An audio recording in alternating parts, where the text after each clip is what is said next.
All eyes on the screen as we introduce to you our keynote context and the keynote speaker. Let's start the day with our first presentation. We now welcome Keynote-2. What is the role of government in solving the big problems of cashews? This keynote sets the tone for the day, examining how government policy, regulation and collaboration can help address some of the most critical challenges facing the global cashew sector. Presenting this keynote is Mr. Jim Fitzpatrick from Ingredient Sourcing Solutions. Let's welcome him with a round of applause. Let me first of all congratulate the organisers and thank them for the invitation to speak on this subject. It is one that is close to my heart and a really important topic for this industry.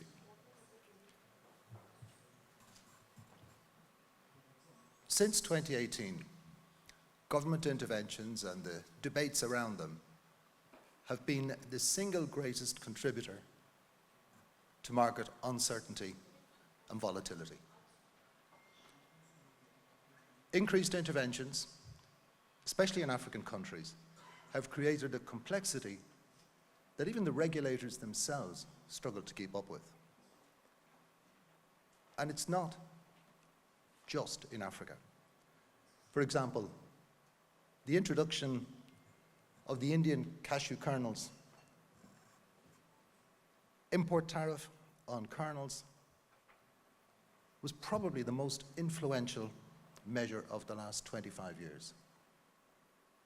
It isolated the Indian market, the largest market in the world, from competition and ended India's leadership in the international kernels trade.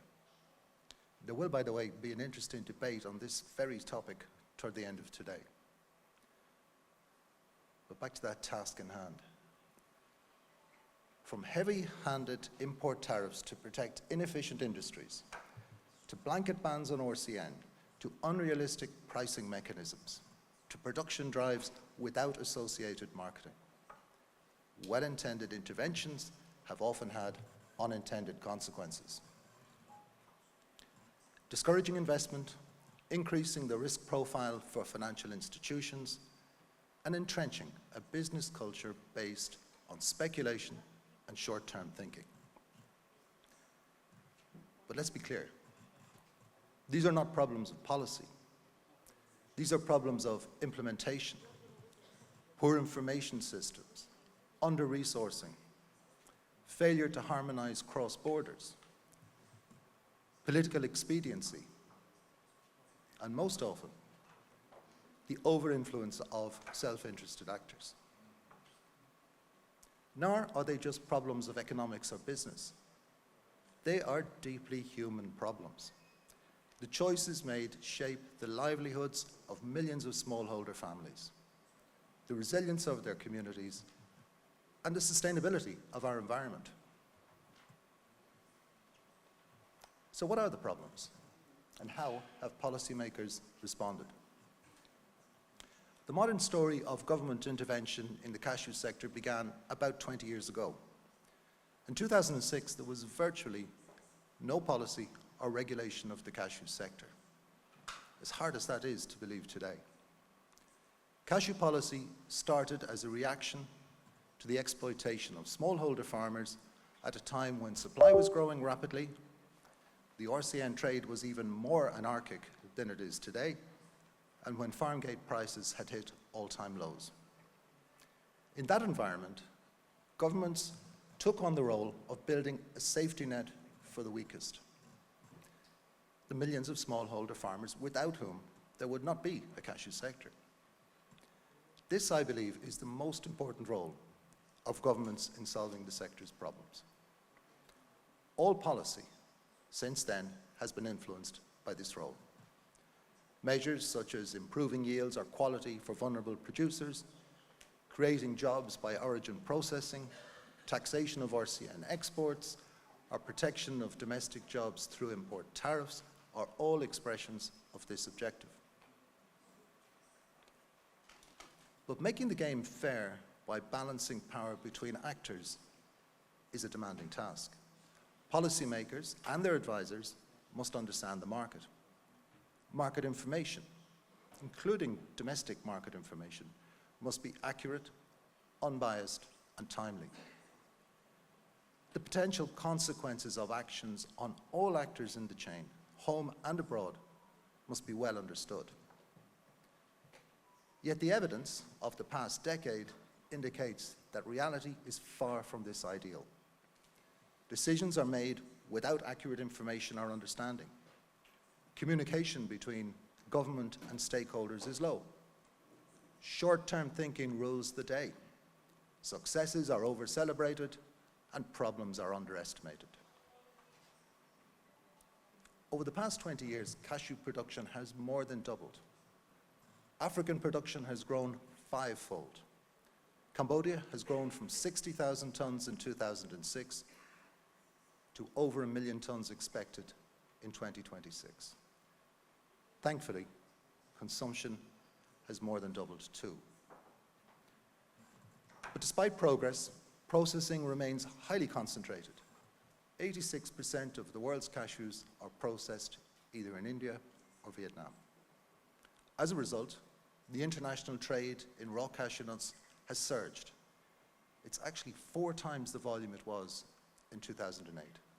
It's been driven by uneven production growth and even more uneven development of processing. And I'd ask the question, how would environmentally conscious consumers react if they knew that 3 million tons of cashew nuts were moved halfway around the world to be processed every year? I don't think it would be a good outcome. Since 2020, supply has exceeded demand. This will accelerate until 2030. In 2022 and 2023, we saw 14-year record low prices. Ironically, the catalyst for the upturn in 2024 was a short-term ban on raw cashew nut export from Côte d'Ivoire.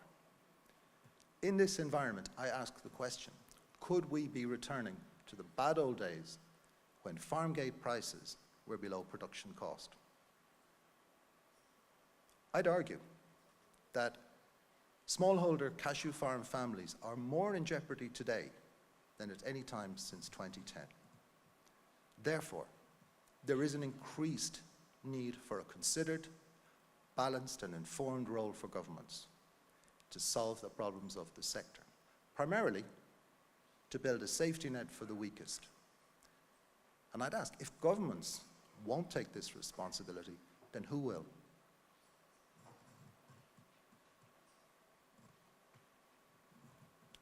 But they are challenging times. They're challenging times for policymakers and regulators. Not only is there potential price volatility due to oversupply, but there's strong evidence for the impact of climate change on cashew production right around the world. Production has been impacted by climate extremes. The patterns are not, as yet, fully identified. The impact is unclear. It may not always be negative, but it will always be unpredictable. This will make the life of farmers and the businesses that deal with them more difficult. For farmers, it may mean deprivation. For example, an inability to pay for education. For processors, it may mean that assembling the working capital to buy from farmers becomes more difficult. This will impact prices, it will impact quality, and it will impact the availability of work for factory employees. There are other impacts. According to research, larger areas will become more suitable for cashew production and less suitable for other crops such as cocoa. There's already evidence of cashew trees being planted in the traditional cocoa growing areas of Ghana and Côte d'Ivoire. This will have a fundamental impact on the farm economy, potentially increasing dependence on cashew production and adding to the supply-demand imbalance. Let's think about processing for a moment. The theory of change that underlay the support of governments, particularly in West Africa, and developments for cashew processing over the last 20 years was based on 3 assertions. Firstly, that processors would integrate their supply chains, rewarding farmers fairly, and building long-term relationships based on mutual benefit and equity. Secondly, that cashew processing units would create mass employment. Now that hasn't happened, but it hasn't happened for reason of technology and the fact that mechanized factories are not the employers that the old-style manual factories were, and rightly so. Thirdly, value addition at home would create a nationally owned industry in partnership with international investors and buyers, would build greater sector resilience, improve competitiveness, boost export earnings, and increase domestic consumption. Thinking about those assertions or objectives, I think we can say that the expected benefits have been under-delivered. And I believe the reasons for that are found in the culture of the sector. And if we look at some of the factors in cashew processing, and I'm particularly thinking of African countries. First of all, the type of investor is largely not what was expected. Integrated supply chains are few. Food safety, traceability, and responsible business are seen as tools for promotion, not as the core values they should be. Many processors' sourcing practices are little different to traditional export traders. Few processors have links to brands or retailers.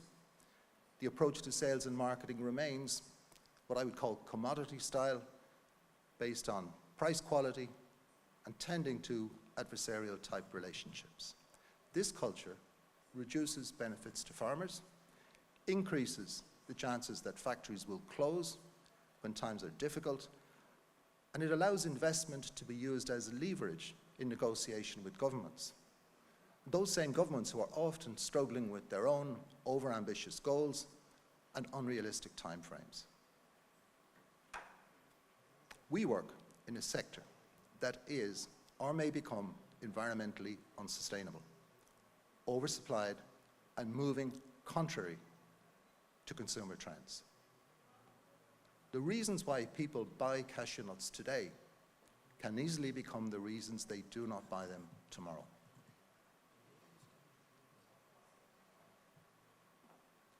Governments have a role to play. Failure of the government's role would have grave consequences. In Africa, increased poverty, greater migration to coastal cities, increased emigration pressure, political instability in some countries, greater market volatility, but most of all, the loss of the opportunity to build a long-term, sustainable supply chain that rewards actors fairly. I think governments need to focus on their role, and I would make 7 suggestions.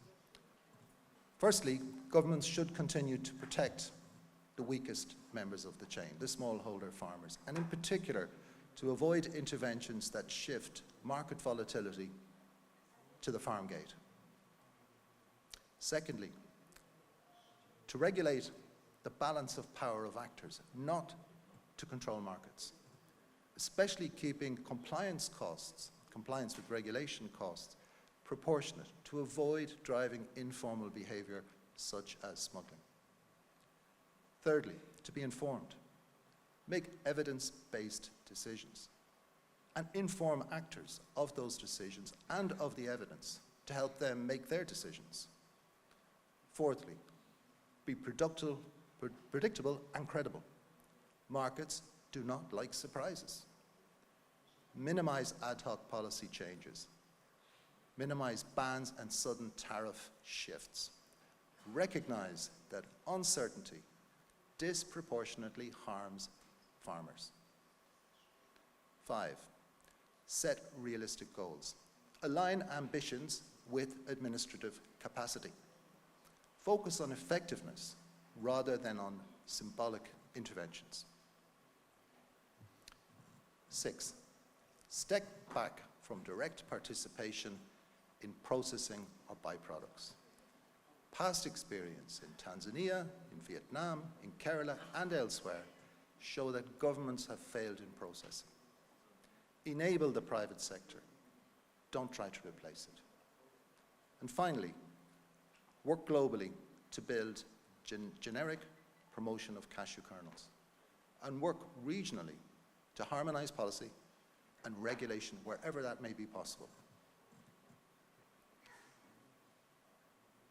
The cashew sector is at a moment of great opportunity. Governments are key actors in solving the problems of the sector. In facing the complex challenges of cashews, market volatility, climate uncertainty, the shifting dynamics of supply and demand, the role of the government remains both vital and evolving. The lessons of the past decade are clear. Well-intentioned interventions must be grounded in accurate information, realistic goals, and a steadfast commitment to protecting the most vulnerable.